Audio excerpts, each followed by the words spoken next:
I've been wanting to paint the Darkstrider model for ages. Now recently you'll have seen that I've been doing a lot of kit reviews, testing things to see how they actually work, and then so you can see if it's the right thing for you and your projects. If you haven't seen those yet, then have a look down on the channel, but also make sure you check out flyingravenstudios.com. Now on there you can browse through all of the kit and equipment and models that I've tested and tried out on the channel. But doing that has meant that my own personal painting, the painting of the Tau army that I'm trying to build up, has kind of gone on the back burner a little bit. So I've been really looking forward to painting this guy. Now this is the Darkstrider model from the Warhammer 40k Tower Empire range. Now building him is fairly simple, but I have left the scenic wall behind him loose so I can paint that later and get in there, and I'll do that later on.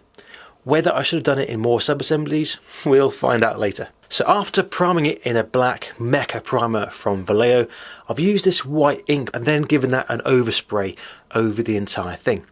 Now I'm not looking at a pure zenithal kind of highlight, which is just in one certain spot from top down, for example, but I am primarily doing this to pick out the detail, make it a little bit easier to see and plan exactly how I'm going to paint this guy. Now for his sort of trousers and the undersuit under his armour, I want it to be black cloth, but at the same time I don't want to use pure black. So essentially I'm going to make a dark grey, but because I've got a desert based army, then I want to make that a very dark but a warm dark grey. So I'm going to mix this up on the wet palette with some black and some sand yellow, both from Vallejo Model Air. And these are quite a nice thin paint, so it allows me to do nice thin layers and gradually build up into the highlights. Now for the yellow of the eye, I'm going to use this colour from Vallejo Model Air. Now this is quite a bright orangey brown. I think it'll do quite nicely for this. Now at this stage I don't need to be too neat, and I can put it in there and I can tidy it up in a minute. Now as this guy is a character, but also because I want to practice and have a play with it, I'll be looking at lots of artwork of Tau heads, Tau skin, and especially some of the bigger pieces, you kind of see all the different colours within there, which kind of replicates what you do within a human skin, for example. And don't get me wrong, I'm not trying to recreate this amazing piece of art on a tiny scale. But what I'm trying to say is looking at some amazing pieces like this, looking at them closely and then getting inspiration for your own work. So for the dark tones, I'm going to use some of that dark grey that we used on the trousers, but also mix in some kind of a darker blue, as well as a lighter blue, some green, a little bit of red, as well as a nice kind of a warm beige kind of colour. Now this bit is actually quite interesting, because I'm going to try and use some of the foundational techniques that I looked at when it comes to painting human skin in this video right here. Now that is primarily for larger scale busts, but the same principles apply. So first of all, I'm going to try and create like a light and dark sketch. So I'm going to use that dark blue in the shadowy areas, and then build in the lighter areas, and then try to build in the colour and the zones of the face.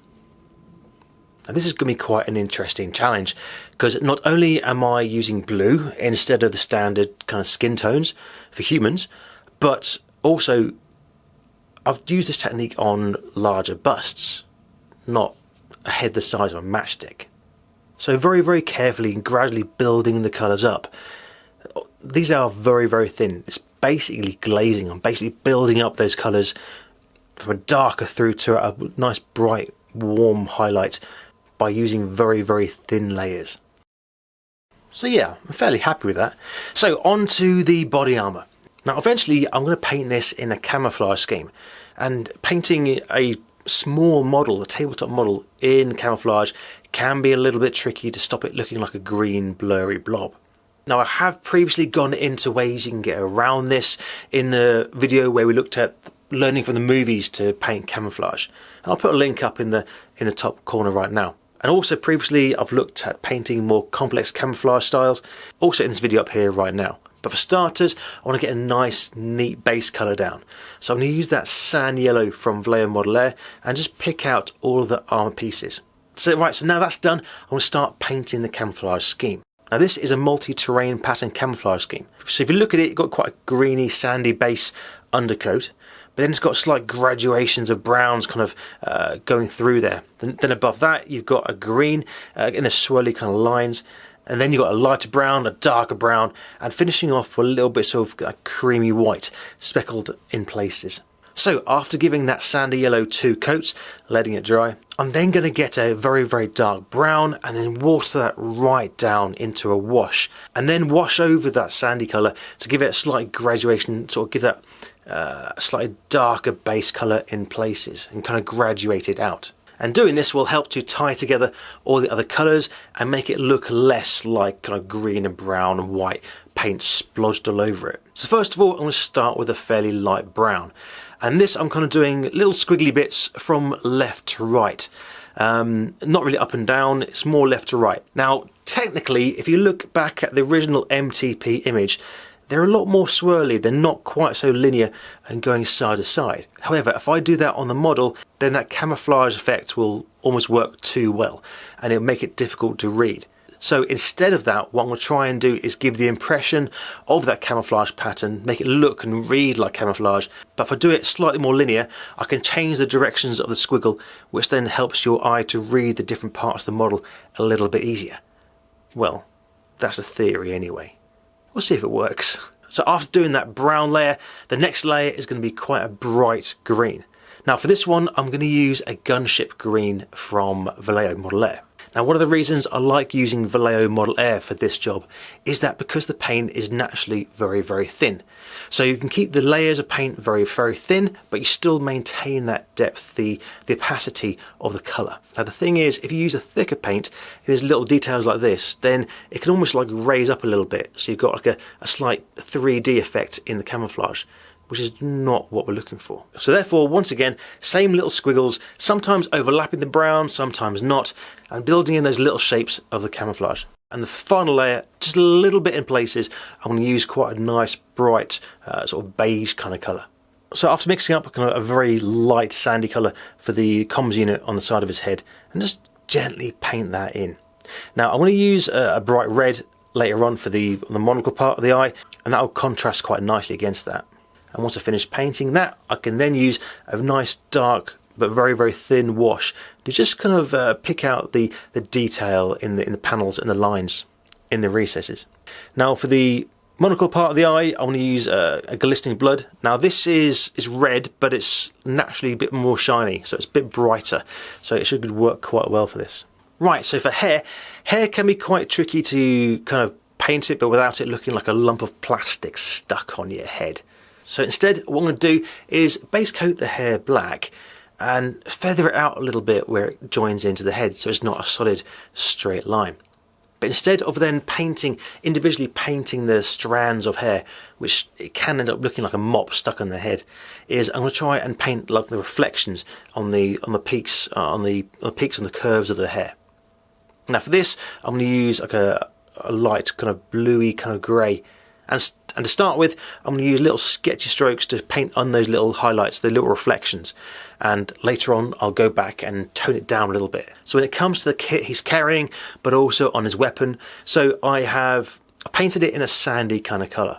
And then I've used a dark, very dark brown pin wash to pick out the recesses and the panel lines. But also what I'm going to do is I'm going to try and tie it in with the rest of the Pathfinder unit by putting some of the panels in a kind of nice rich chocolatey brown.